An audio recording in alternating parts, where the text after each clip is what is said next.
Hello everyone. In this video, we're going to be talking about neurotransmitters.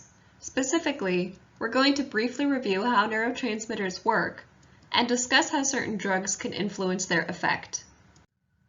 Most neurons in the brain communicate with each other via neurotransmitters.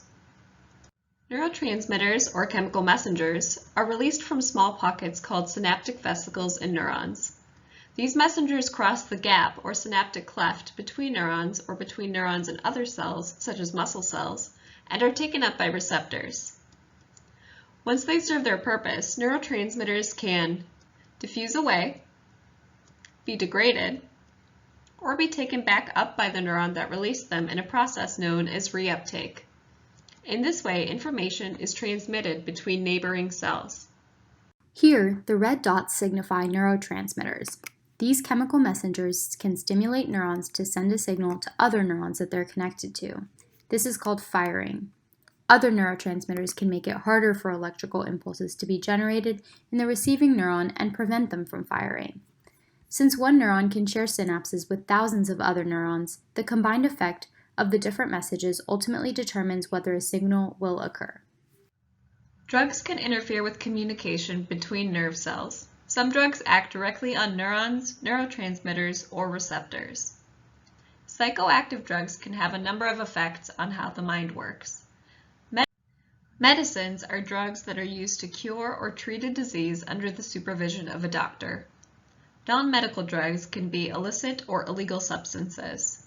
Although they can have similar effects as medicinal substances, they are a lot more dangerous to take because nobody checks to see if they're safe, and it's very easy to take too much. Let's discuss some of the ways drugs can affect the brain. Note that many drugs function via multiple mechanisms. Some drugs prevent the creation, release, or reuptake of neurotransmitters. For example, curare is a poison that causes paralysis by blocking the receptors on muscle cells. This prevents the neurotransmitter for muscle contraction, called acetylcholine, from causing its neighboring neurons to contract. On a larger scale, this actually prevents your muscles from contracting. In small doses, curare was used as a paralyzing agent during surgical procedures in the mid-1900s, but it was soon replaced by safer alternatives with fewer side effects.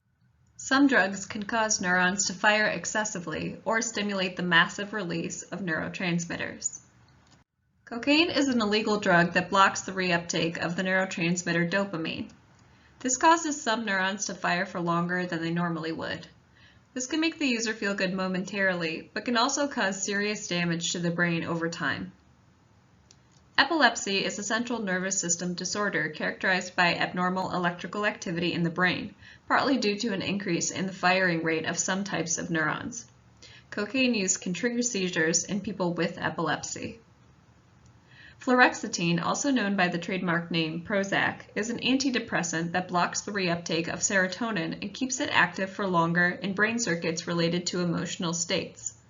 Although the mechanism of action is similar, it affects a different neurotransmitter and has fewer side effects, making it much safer to take. Some drugs can mimic the effects of chemical messengers. Heroin and prescription opioids act like endorphin and enkephalin, two types of hormones that bind to certain receptors on nerve cells and produce a pain-blocking effect. You might be familiar with endorphins because they're released naturally when you exercise. Doctors might prescribe these drugs as painkillers after serious injury or surgery, but they're also known to be highly addictive, so it's important to be extremely careful.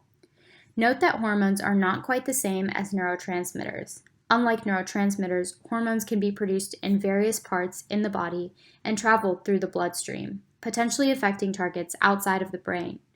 Endorphins and enkephalins are types of hormones that happen to be produced and used in the brain.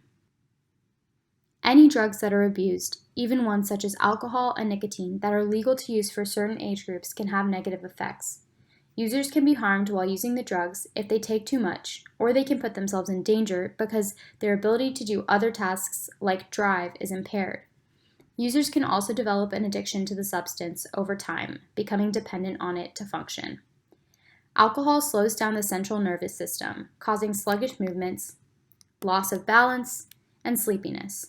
This effect occurs because alcohol enhances the activities of several neurotransmitters that inhibit neuron firing.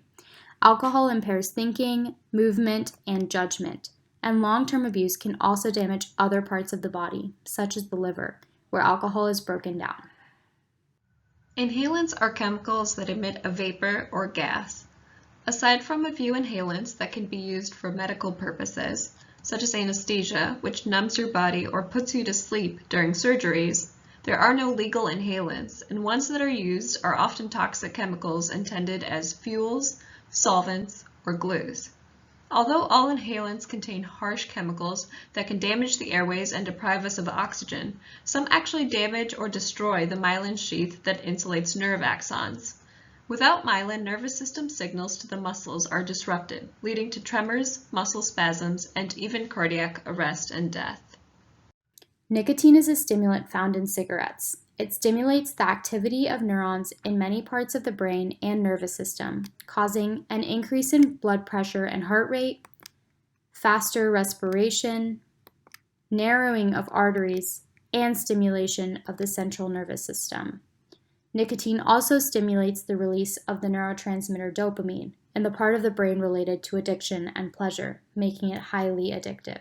Marijuana contains THC, which connects to receptors on neurons in parts of the brain that influence pleasure, memory, thought, concentration, sensory and time perception, and coordinated movement.